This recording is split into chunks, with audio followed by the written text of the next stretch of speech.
एक नए टॉपिक के साथ त्रिशूल एजुकेशन में आपका पुनः स्वागत है। मैं हूं विनोद मियां। इस टॉपिक में आज मैं आपको पढ़ाने वाला हूं वास्तविक प्रवाह किसे कहते हैं और दूसरा है मौद्रिक प्रवाह किसे कहते हैं। तो सबसे पहले हम वास्तविक प्रवाह को जानेंगे और उसके बाद हम मौद्रिक प्रवाह को जानेंगे। तो डालते हैं वास्तविक प्रवाह की किताबी परिभाषा पर नजर कि वास्तविक प्रवाह की क्या परिभाषा होती है। तो परिभाषा यहाँ पे लिखी हुई है। वास्तविक फ्लो जिसे इंग्लिश में कहते हैं रियल फ्लो। तो परिभाषा क्या बता रही है?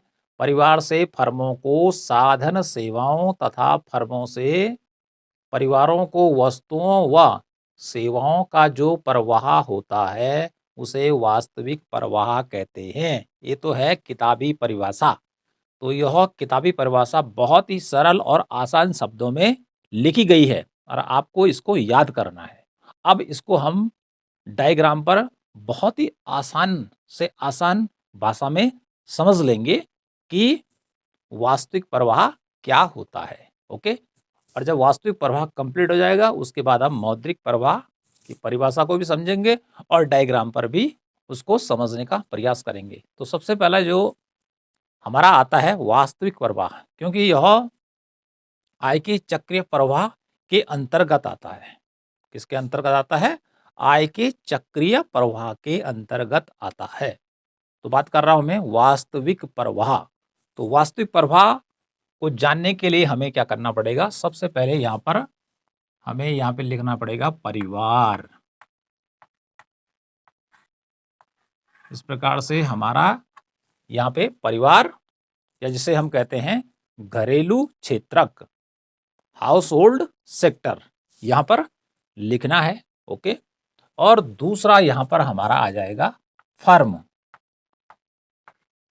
जो होता है हमारा उत्पादक क्षेत्र। तो इस प्रकार से इधर आ जाएगा परिवार, जिसे मैं कह रहा हूं घरेलू क्षेत्रक के नाम से या हाउस होल्ड सेक्टर इसको कहते हैं। दूसरा है ये फर्म वाला या इसे प्रोड्यूसर सेक्टर भी कहेंगे। ओके। तो उत्पादक क्षेत्र हुआ, उत्पादक क्षेत्र ही फर्म कहलाता है। वास्तविक प्रवाह यह दो क्षेत्रीय मॉडल है, टू सेक्टर मॉडल है, क्योंकि इसमें दो सेक्टर दो क्षेत्र हैं, एक है परिवार और एक है फर्म। इधर आप लिखेंगे परिवार और यहाँ पे लिखेंगे फर्म। अब परिभाषा क्या कह रही है कि अलग अलग है, परिवार अलग है और फर्म अलग है। अब जो फर्म है यह क्या होती है? उत्पादन करने वाली इकाई होती है जो किसी वस्तु या सेवा का प्रोडक्शन करती है।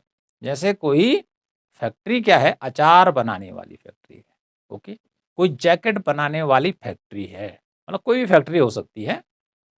तो वह फर्म का काम करेगी और फर्म क्या करती है? वस्तुओं या सेवाओं का प्रोडक्शन या उत्पादन करती है। अब आती है बात कि फर्म को उत्पादन करने के लिए कुछ कारकों की, कुछ साधनों की जरूरत पड़ती है। अब वे साधन कौन कौन से हैं?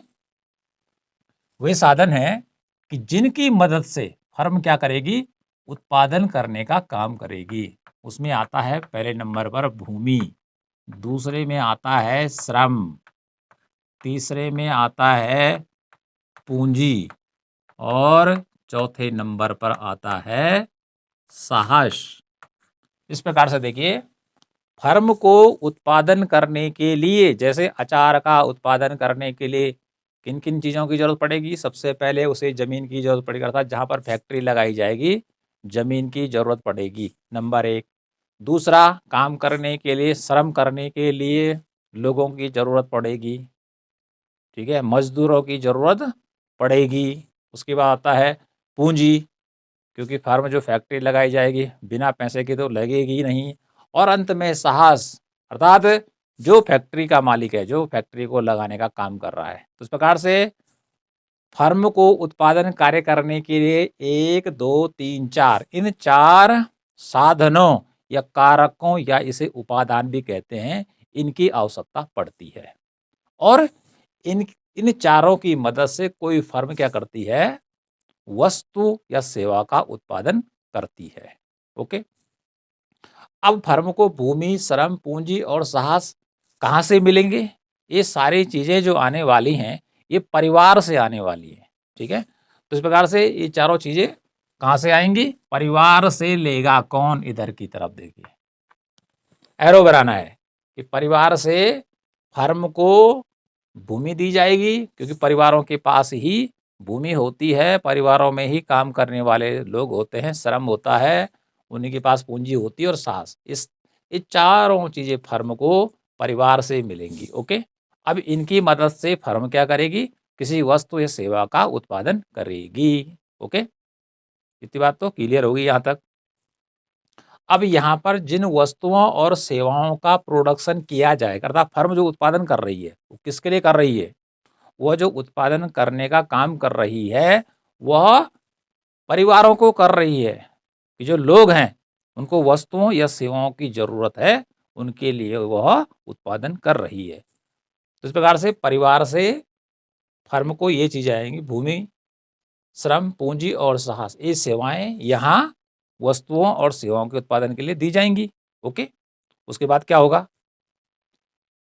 1, 2, 3, 4 तो ये फ्री में काम नहीं करने वाले हैं, इनके बदले अब फर्म को क्या करना पड़ेगा? इनका भुगतान करना पड़ेगा। क्या करना पड़ेगा? भुगतान करना पड़ेगा। तो ये भुगतान किस रूप में होगा? वास्तविक प्रवाह में, क्योंकि वास्तविक प्रवाह जो होता है वो वस्तु विनिमय प्रणाली का उदाहरण है। बार्टर सिस्टम, कि जब वस्तु विनिमय प्रणाली थी, अर्थात जब रुपये का आविष्कार नहीं हुआ था, जब मुद्रा का आविष्कार नहीं हुआ था, तो उस समय वस्तुओं का आदान प्रदान होता था। एक वस्तु दो और दूसरी की वस्तु उससे ले लो, अर्थात किसी बार गेहूं चावल ज्यादा है तो उससे आप क्या ले लो? दाल ले लो। ठीक है, तो इस प्रकार से अदला बदली वाली सिस्टम उस समय चला करता था। ओके, तो इस प्रकार से समझ लीजिए परिवार से ये चीजें यहाँ आएंगी। उसके बाद फर्म द्वारा जो वस्तुएं और सेवाएं उत्पादित की जाएंगी, यहाँ पे लिख देता हूँ, वस्तुएं, वस्तुएं और सेवाएं, इनको कौन करेगा? कौन लेगा? अब ये वस्तुएं सेवाएं जो फर्म तैयार करेगी, ठीक है, अब ये वस्तुएं और सेवाएं फर्म द्वारा तैयार की जाएंगी, तो इधर से इनको खरीदने का काम कौन करेगा? परिवार करेगा।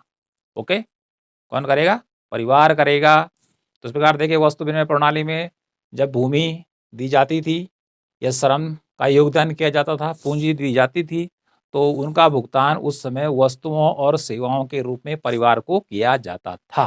तो इस प्रकार से यही परिभाषा कह रही है, परिवार द्वारा फर्मों को साधन सेवाएं दी जाती हैं। कौन कौन सी साधन सेवाएं दी जाती हैं? जो कि उत्पादन के कारक हैं, 1, 2, 3, 4 दी जाती हैं। अब इनके बदले में परिवार को भुगतान करना है, तो किस रूप में करना है? जो यहाँ फर्म वस्तु और सेवा का उत्पादन कर रही है, इसलिए वस्तुएं और सेवाएं वो किसको दी जाएंगी? परिवार को दी जाएंगी। तो इस प्रकार से ये प्रवाह निरंतर चलता रहेगा। ओके, इधर से यहाँ फर्म ने वस्तुएं और सेवाएं बनाई, परिवार ने उनका उपभोग किया, ठीक है, फिर पुनः इसको सेवाएं जाएंगी, फिर उपभोग हुआ, फिर वस्तुएं खत्म। इस प्रकार से परिवार से फर्म और फर्म से परिवार को, इस प्रकार से जो लेन देन चल रहा है वस्तुओं, सेवाओं और साधन सेवाओं का, इसे ही कहते हैं वास्तविक प्रवाह। ओके, और ये जो सिस्टम था यह वस्तु विनिमय प्रणाली में था। किसमें था? वस्तु विनिमय प्रणाली में था, कि जबकि मुद्रा का आविष्कार नहीं हुआ था, जब रुपये का आविष्कार नहीं हुआ था, उस समय यह प्रणाली चला करती थी, इस प्रकार का प्रवाह हुआ करता था। तो इस प्रकार से यह 2 क्षेत्रीय मॉडल है, क्योंकि इसके 2 अंग हो गए, 1 और 2। कितने अंग हो गए इसके? 2 हो गए। तो इस प्रकार से ये हो गया वास्तविक प्रवाह। वास्तविक प्रवाह का इस प्रकार से आप एक अच्छा खासा डायग्राम बना सकते हैं। वास्तविक प्रवाह के बाद आता है मौद्रिक प्रवाह, क्योंकि जो बार्टर सिस्टम था या जो वस्तु विनिमय प्रणाली थी उसमें कई कठिनाइयां थी, इसके बारे में हम पहले ही पढ़ा चुके हैं। आप प्ले लिस्ट में जाके वीडियो को देख सकते हैं कि बार्टर सिस्टम किसे कहते हैं, और जब बार्टर सिस्टम या वस्तु विनिमय प्रणाली थी उसमें कौन कौन सी कठिनाइयां आती थी। तो जब वस्तु विनिमय प्रणाली के अंदर बहुत सारी समस्याएं आई, तो उसके बाद मुद्रा का जन्म हुआ। तो इस प्रकार से अब मौद्रिक प्रभाव पर नजर डालते हैं कि मौद्रिक प्रवाह क्या होता है, क्योंकि जो मौद्रिक प्रवाह है वो वास्तविक प्रवाह का उल्टा है। क्योंकि वास्तविक प्रवाह में जो साधन सेवाएं दी जा रही हैं उसके बदले में वस्तुएं दी जा रही हैं। लेकिन जो मौद्रिक प्रवाह होगा, यहाँ पर जो साधन सेवाएं दी जाएंगी उसका भुगतान किसमें होगा? मुद्रा में होगा। और जो वस्तुएं और सेवाएं घरेलू क्षेत्र के द्वारा या परिवार के द्वारा क्रय की जाएंगी, उनका भुगतान वह फर्म को मनी के रूप में करेगा, मुद्रा के रूप में करेगा। इसलिए इसको कहा गया है मौद्रिक प्रवाह। ओके, तो इस प्रकार से वास्तविक प्रवाह जो है वह मौद्रिक प्रवाह का उल्टा है। तो मौद्रिक प्रवाह का उल्टा हो गया वास्तविक प्रवाह, वास्तविक प्रवाह का उल्टा हो गया मौद्रिक प्रवाह। लेकिन यह भी आय के चक्रीय प्रवाह का दो क्षेत्रीय मॉडल है। बता, इसके भी दो अंग हैं, एक परिवार है और एक फर्म है। परिवार को हम घरेलू क्षेत्र भी कहते हैं, ठीक है, और फर्म को क्या कहते हैं? उत्पादक क्षेत्र भी कहते हैं। तो परिभाषा देखिए इसकी क्या है, इसकी परिभाषा को आपको याद करना है। सिंपल सी परिभाषा है, फर्मों से परिवारों को साधन या कारक सेवाओं का मौद्रिक भुगतान और परिवारों से वस्तुओं और सेवाओं के बदले फर्मों को मौद्रिक भुगतान के प्रवाह को मौद्रिक प्रवाह कहते हैं। ये परिभाषा आपने ज्यों की त्यों याद करनी है, बहुत ही सिंपल परिभाषा है। मौद्रिक प्रवाह को भी समझने के लिए हमें दो सेक्टर, परिवार और दूसरा फर्म, इस प्रकार से इधर परिवार लिखना है और इधर हमने फर्म लिखना है डायग्राम को बनाने के लिए। ओके, तो फर्म क्या होती है, क्या काम करती है, ये हम वास्तविक प्रवाह में आपको बता चुके हैं। ओके, तो फर्म को उत्पादन कार्य करने के लिए भूमि की, श्रम की, पूंजी की और साहस की, इन चार कारकों की जरूरत पड़ती है जो कि उत्पादन के कारक कहलाते हैं। ओके, तो इस समय जो उदाहरण ये बताया जा रहा है आपको, ये किसका बताया जा रहा है? मौद्रिक प्रवाह का। और जो पहला था वो वास्तविक प्रवाह का था। तो भूमि, श्रम, पूंजी और साहस किसको चाहिए? फर्म को चाहिए उत्पादन करने के लिए। तो आपने क्या करना है, इधर परिवार, इधर से एरो बना दिया, ठीक है। इसका मीनिंग हो गया कि ये चीजें ए वाली परिवार से फर्म को प्रदान की जा रही हैं। ओके, अब क्या होगा, क्योंकि वास्तविक प्रवाह में तो फिर भुगतान किस रूप में हो रहा था? इधर से वस्तुएं और सेवाएं परिवार को दी जा रही थी, किसके बदले? भूमि के बदले, श्रम के बदले, जो जो काम जो कर रहा था उत्पादन का कारक। लेकिन जब मुद्रा का आविष्कार हो गया तो अब क्या होगा, जो फर्म है भूमि को, श्रम को, पूंजी को, साहस को, इनका भुगतान करेगी, इनका पेमेंट करेगी। ओके, वो किस में करेगी? पैसे में करेगी। अब मुद्रा में इनका पेमेंट किया जाएगा, इसीलिए इसको कहा गया है मौद्रिक प्रवाह। अब क्योंकि जैसे भूमि फर्म लेती है, जमीन लेती है, ओके, मजदूर लगाती है, पूंजी उधार लेती है, और जो साहस है, ओके, इन सबको क्या चाहिए? पैसा चाहिए, क्योंकि ये अपनी सेवाएं उत्पादक या फर्म को दे रहे हैं। तो इसलिए फर्म को अब इनको भुगतान करना पड़ेगा। ओके, इनकी सेवाओं के बदले भुगतान किया जाएगा। अब क्या क्या भुगतान किया जाता है अर्थशास्त्री भाषा में, क्या क्या कहते हैं कि भूमि के बदले में क्या दिया जाएगा? भूमि के बदले में दिया जाएगा रेंट, लगान दिया जाएगा, ठीक है। श्रम के बदले में क्या दी जाएगी? मजदूरी, दिहाड़ी दी जाएगी। ओके, पूंजी के बदले में क्या दिया जाएगा? यदि पूंजी का यूज होता है तो उस पर इंटरेस्ट देना पड़ेगा, उसे ब्याज कहते हैं। और सासी का जो बचेगा उसको क्या मिलेगा? देना पड़ेगा लाभ। तो इस प्रकार से इनका जो भुगतान होगा अब फर्म द्वारा भूमि को दिया जाएगा लगान मुद्रा के रूप में, श्रम करेगा तो मजदूरी मिलेगी, उसका भुगतान भी रुपये में होगा। पूंजी उधार लेके रखी है तो उसका भुगतान ब्याज के रूप में, पैसे में होगा। और सासी का भुगतान भी जो होगा अंत में जो बचेगा वह लाभ के रूप में वो पैसे के द्वारा होगा। ओके, इस प्रकार से इधर से ये चार चीजें इधर आई। अब इनका भुगतान फर्म ने क्या कर दिया? लगान, मजदूरी, ब्याज और लाभ के रूप में परिवार को करना है। तो इधर का पैसा कहाँ जाएगा? अब इधर से पैसा परिवार के पास चला जाएगा। ओके, इधर से माना कि इसका भी 10 रुपये है, इसका भी 10 रुपये, तो 10 चौको कितने हो गए? 40 रुपया हो गया। ओके, तो इन चारों की टोटल जो मनी होगी कितनी होगी? 40 रुपये होगी। तो 40 रुपये किसके पास चला गया? परिवार के पास चला गया। ओके, इस प्रकार से एक ये उदाहरण हो गया। अब क्या होगा कि फर्म जिस वस्तु या सेवा का प्रोडक्शन करती है उसको कौन खरीदेगा, उसको कौन लेगा, उसको कौन लेगा, परिवार लेगा। क्योंकि अब हमने लिखा है परिवार और फर्म, तो देश के अंदर क्या होते हैं, लाखों और करोड़ों परिवार होते हैं। वो क्या करते हैं, विभिन्न वस्तुओं और सेवाओं का उपभोग करते हैं, उनको क्रय करते हैं, उनकी आवश्यकता होती है। इसलिए क्या होगा, यहाँ पे लिखना है वस्तुएं और सेवाएं, वस्तुएं और सेवाएं, वस्तुएं और सेवाएं जो फर्म द्वारा बनाई जाएंगी उनको कौन खरीदेगा। अब इधर से देखिए, ये वस्तुएं और सेवाएं खरीदी जाएंगी परिवार के द्वारा। केवल सिंगल उदाहरण दिया जा रहा है परिवार का। देश के अंदर क्या होते हैं, जैसे पहले बताया, लाखों और करोड़ों परिवार होते हैं। तो इस प्रकार से जो वस्तुएं फर्म के द्वारा बनाई जाएंगी, इसलिए एरो बना दिया इधर की तरफ कि ये परिवार के द्वारा क्रय की जाएंगी। अब परिवार क्या करेगा कि जो वस्तुएं और सेवाएं फैक्ट्री से खरीद रहा है, इनके लिए उसको भुगतान करना पड़ेगा, पैसे में भुगतान करना पड़ेगा, क्योंकि पैसा मौद्रिक प्रवाह के अंतर्गत आ रहा है। इसलिए अब क्या होगा, इधर परिवार से क्या होगा, इधर को वस्तुओं और सेवाओं का भुगतान यहाँ पे लिखना पड़ेगा। भुगतान लिख देता हूँ, आप लिख देना वस्तुओं और सेवाओं का भुगतान। ओके, भुगतान किसका भुगतान, इनका, जो इधर लेंगे, तो इनका भुगतान किस में होगा, पैसे में होगा। अब देखिए, इधर फर्म से पैसा कहाँ गया, परिवार वाले के पास गया। क्या बोला था मैंने, 10 10 10 40 रुपये हो गया हमारे पास, इनके पास आ गया। और वस्तुएं और सेवाएं परिवार ने खरीद ली, कोई बचत नहीं की, इसमें मान लिया जाता है कोई बचत नहीं की। तो 40 रुपये जो इन्होंने प्राप्त किए थे, परिवार ने भूमि, श्रम, पूंजी और साहस के रूप में यहाँ पहुंचा था परिवार के पास। परिवार ने उन पैसों से वस्तुएं और सेवाएं खरीद ली 40 रुपये से, और वो पैसा भुगतान के रूप में किसके पास पहुंच गया, फैक्ट्री वाले के पास पहुंच गया। ओके, तो इसे कहते हैं मौद्रिक प्रवाह। तो मौद्रिक प्रवाह ये भी 2 क्षेत्रीय मॉडल है, 2 सेक्टर मॉडल है, क्योंकि इसका एक क्षेत्र तो परिवार है और एक क्षेत्र क्या है, फर्म है। ओके, तो इस प्रकार से इसका आप डायग्राम बनाएंगे। तो इसमें जो भुगतान हो रहा है, वो पूरा का पूरा भुगतान जो हो रहा है वह मनी में हो रहा है।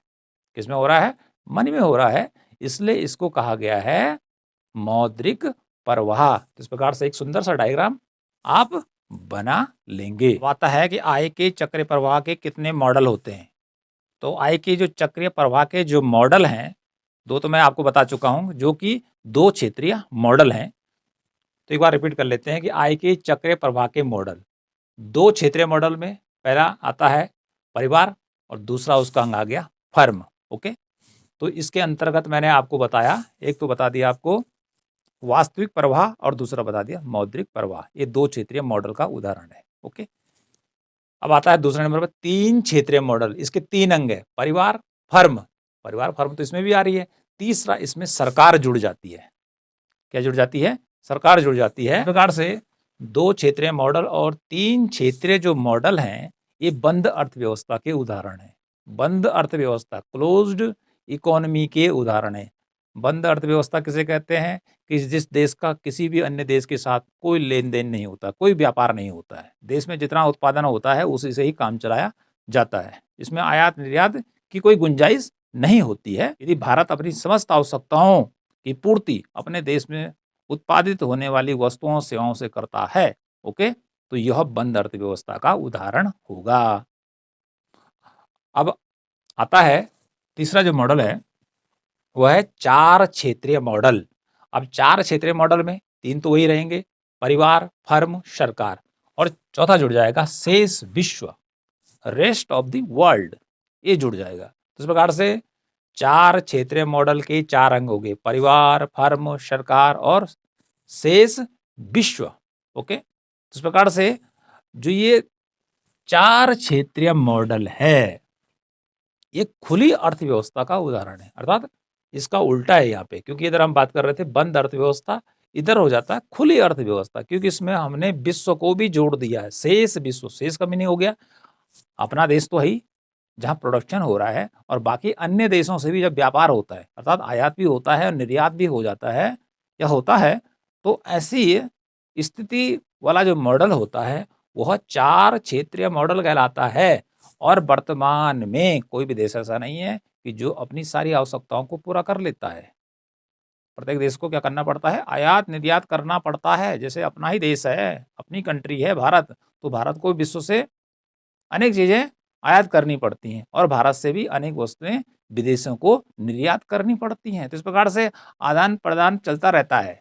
तो वर्तमान जो अर्थव्यवस्था है वो कैसी है, वैश्विक अर्थव्यवस्था। आज जो जमाना है वो ग्लोबलाइजेशन का जमाना है। तो इस प्रकार से आय के चक्रीय प्रवाह का जो 4 क्षेत्रीय मॉडल है, परिवार, फर्म, सरकार और शेष विश्व से मिलकर बनता है। टॉपिक कहाँ से शुरू किया था, हमने टॉपिक स्टार्ट जो किया था वो हम यहाँ से कर रहे थे कि वास्तविक प्रवाह किसे कहते हैं, और दूसरा हम बात कर रहे थे कि मौद्रिक प्रवाह किसे कहते हैं।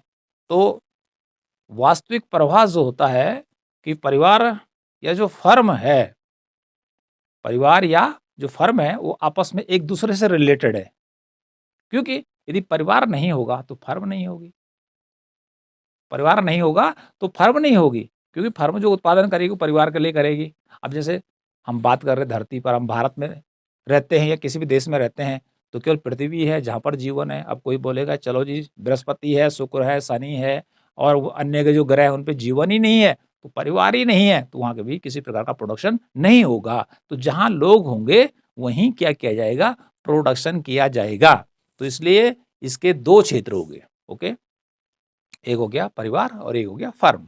परिवार द्वारा फर्म को उत्पादन सेवाएं प्रदान की जाती हैं और उसके बदले फर्म द्वारा उनको उसके बदले वस्तुएं और सेवाएं दी जाती हैं। इसलिए जो ये वास्तविक प्रवाह है यह है आपका वस्तु विनिमय प्रणाली के समय का।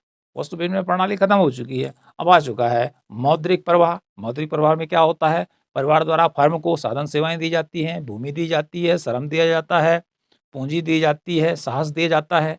तो उसके बदले में जो फर्म है, जो उत्पादन करने वाली इकाई है, वो उनको भुगतान पैसे में करती है, लगान के रूप में करती है, मजदूरी के रूप में करती है, ब्याज के रूप में करती है, साहस के रूप में करती है। तो जो पैसा फर्म द्वारा परिवार के पास पहुंचा, अब फर्म द्वारा जो वस्तुएं बनाई जाती है उनको खरीदने का काम परिवार करता है। ओके, तो परिवार वस्तुएं सेवाएं क्या करता है, खरीदता है, और उसके बदले में जो पैसा उसको मिला था लगान के रूप में, मजदूरी के रूप में, ब्याज के रूप में, वो पैसा फिर किसके पास पहुंच जाता है, फर्म के पास पहुंच जाता है। इस प्रकार से यह प्रक्रिया अर्थव्यवस्था में निरंतर चलती रहती है।